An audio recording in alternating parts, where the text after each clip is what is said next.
Hi everyone, welcome back. Today I'm doing a February wrap up of the books I've read. My best kind of like top couple. I actually don't even read that many.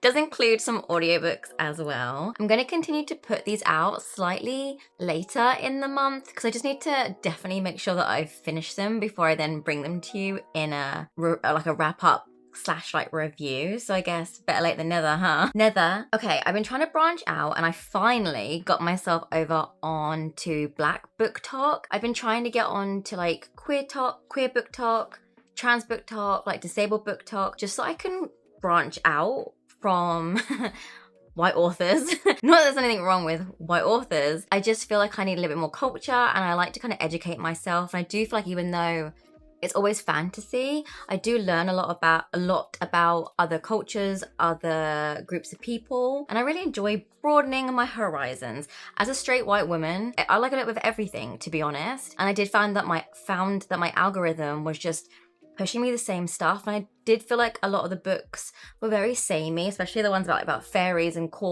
fairy courts. I did need a little bit of variety. I just made it my mission to engage with a lot of other content, which has been really nice. And I've discovered some amazing authors, some amazing books, which I have a whole list of stuff that I want to read. And I have immediately started a book that is having its moment right now, and rightly so. I've just finished it. It was so good. And that is Legendborn by Tracy Deonn. And it's the first in the Legendborn cycle. And the most recent installment literally came out, or is coming out this week, which is Oathbound. But the next one that I'm going to read is Bloodmarked. So Legendborn is a young adult fantasy novel, and it's a modern day twist on Arthur and the Knights of the Round Table. I also feel like there's a little bit of Mortal Instruments kind of sprinkled in there as well. So such a cool combination. So we follow 16-year-old Bree Matthews, a college student who attempts to infiltrate a historically white magical society at her university in North Carolina. And it's here that she wants to find answers to her mother's death, and she suspects that the Order has something to do with it. She starts to uncover more about the society, but also discovers more about her own ancestors' power and the person she's becoming. In the meantime, demons are threatening to overrun the earth, and the members of the society, who are the direct lineage of Arthur and the Knights, will be called upon to defend the campus and stop Camlan from happening. I think I said that right, Camlan. So Camlan, I actually had to do some research. Camlan is a real thing. Camlan was the legendary final battle of King Arthur. And I do love that about this book. There's a lot of facts and a lot of history integrated in this. And honestly, every chapter, something new was happening, some other magical ability, a new friendship. It was just so much fun. And Bree's abilities are fascinating, especially when she discovers a type of magic that has been passed down from her ancestors called rootcraft. I was actually reading the epilogue by Tracy Deonn, and I learned that she drew a lot of inspiration from African American history and spiritual traditions for the rootcraft. It's very similar to hoodoo, she said, and it was a practice that was developed by enslaved Africans. The story does deal with some painful themes. Bree's grief and trauma of losing her mom is definitely a driving force in this book, but there's also some really painful facts, such as there's an unmarked and segregated grave on the campus, and this is a real thing. There's also demons, magic, knights, friendships, a blossoming throuple. I don't know. I feel like I saw her talking at, I don't know what she was talking at. It was just like a book, maybe reading. I'm not sure, but she did mention, I heard her say, I try and skip past so I don't have too many spoilers, but something is blossoming. There is a love interest, but there's another one too. So I'm excited. I mean, Bree deserves everything. Whatever she wants, I'm all here for it. But anyway, I am looking forward to following her journey, and I have already downloaded Bloodmarked, which is the second book. Yeah, I'm jumping right back in. Next up is Binti by Nnedi Okorafor, and this was my first African futurist science fiction novel, or novella. I think it's a novella, this one. I listened to this on Audible, which I would highly recommend. It was voiced by Robin Miles, and it really helped me envision Binti, and it really brought her character to life in my mind. So I definitely recommend the audio version. I really enjoyed her performance as Binti. So Binti is offered a place at University, which is the most prestigious institution of learning in the galaxy. And she's the first of her Himba tribe to get offered a place here. But by accepting this offer, she'll be giving up her place in the family. And this is something none of her people have ever done. So it's not exactly welcomed within her tribe, but Binti seeks knowledge and this is just the right thing for her to do. So she goes. Binti runs away from home and boards a transport ship, or like a ship that's taking everyone from, I guess, like the station to University. But while she's in transit, the ship is hijacked by the Meduse. Binti learns to survive and communicate with the jellyfish-like alien species on board. And this will be vital in her negotiations of lasting peace between the Meduse and the human race. There is so much world building in this story. Considering it's a novella and it's not that long, the characters are really well fleshed out, and the inspiration of the real Himba tribe are fascinating. This is what I mean when I wanted culture, like I wanted to learn. Of course I've got Google, I can learn stuff that way as well. I enjoy fantasy, but I want more from my fantasy novels. I want to learn culture. And there's always that thing about reading isn't political, but it is, because there's real life stuff, real life things that have happened, real life facts that are entwined in a fantasy aspect. But I like that combination, that I'm learning something, but I'm also still reading the genre that I very much enjoy. So there are some aspects within this that draw inspiration from real life, real tribes, the real countries. For example, Binti uses red clay and soil from her homeland to create ojize. I hope I'm saying that right.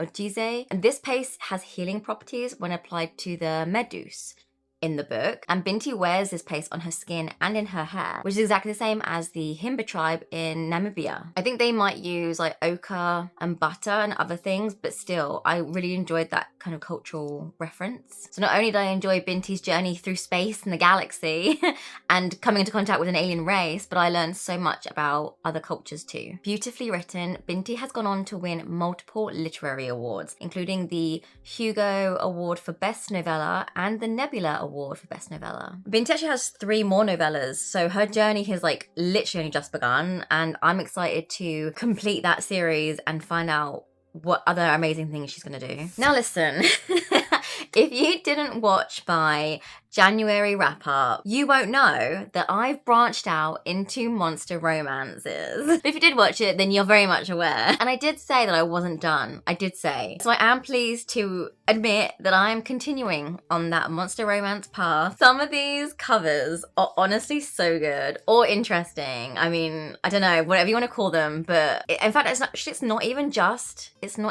the covers, it's the titles. My next monster romance was Morning Glory Milking Farm by C.M. Nascosta. And yes, the title is exactly what you think. So we follow Violet, who is a mid-20s graduate looking for a good job to help pay off her debts. And she'll take literally anything as long as it means she doesn't have to move back home with her parents. Suddenly, an unconventional job appears in the next town over, which she reluctantly applies for. This next part's from Goodreads because I feel like it encapsulates it better than I could say it. Morning Glory Milking Farm offers full-time hours, full benefits, and generous pay with no experience needed. There's only one catch. The clientele is grade A certified prime beef with the manly meating endowments to match. So milking minotaurs isn't something that Violet ever considered as a career. But with bills to pay, debts, she's got debts, she doesn't really have that many options. Bless her. So it's here she meets the client. Yes, they are cool clients. They're all cool clients. But let me just give you a quick, it's not really a spoiler, but this world is basically many different walks of life, okay? It's not like our world and then there's like a fucking minotaur. There's like vampires, snake men, like mothmen, orcs. You get where I'm going with this? It's like, if this is a fantasy land, Violet is a human, so there are humans also, but there are many other walks of life, basically, many other species. But basically this client starts to request Violet specifically. I guess she's just got some good techniques. I'm not sure. I was gonna say I'm not sure, but I know. I've read it, I know. And Violet starts to have a crush on this particular deep voiced business businessman slash minotaur client. Minotaur or minotaur? I'm gonna say minotaur. But is this crush one-sided or is it mutual? I guess you'll have to read it or listen to it to find out. I did audiobook this one as well. The only thing I will say is there is a vampire friend who talks in a British accent, and oh my god, is it annoying. I don't know what it is with hearing my own accent in audiobooks. It's so off-putting. I hate it. It just really brings me out of the world. I mean, this is an exaggeration, but it felt like it was a bit, oh, all right, love.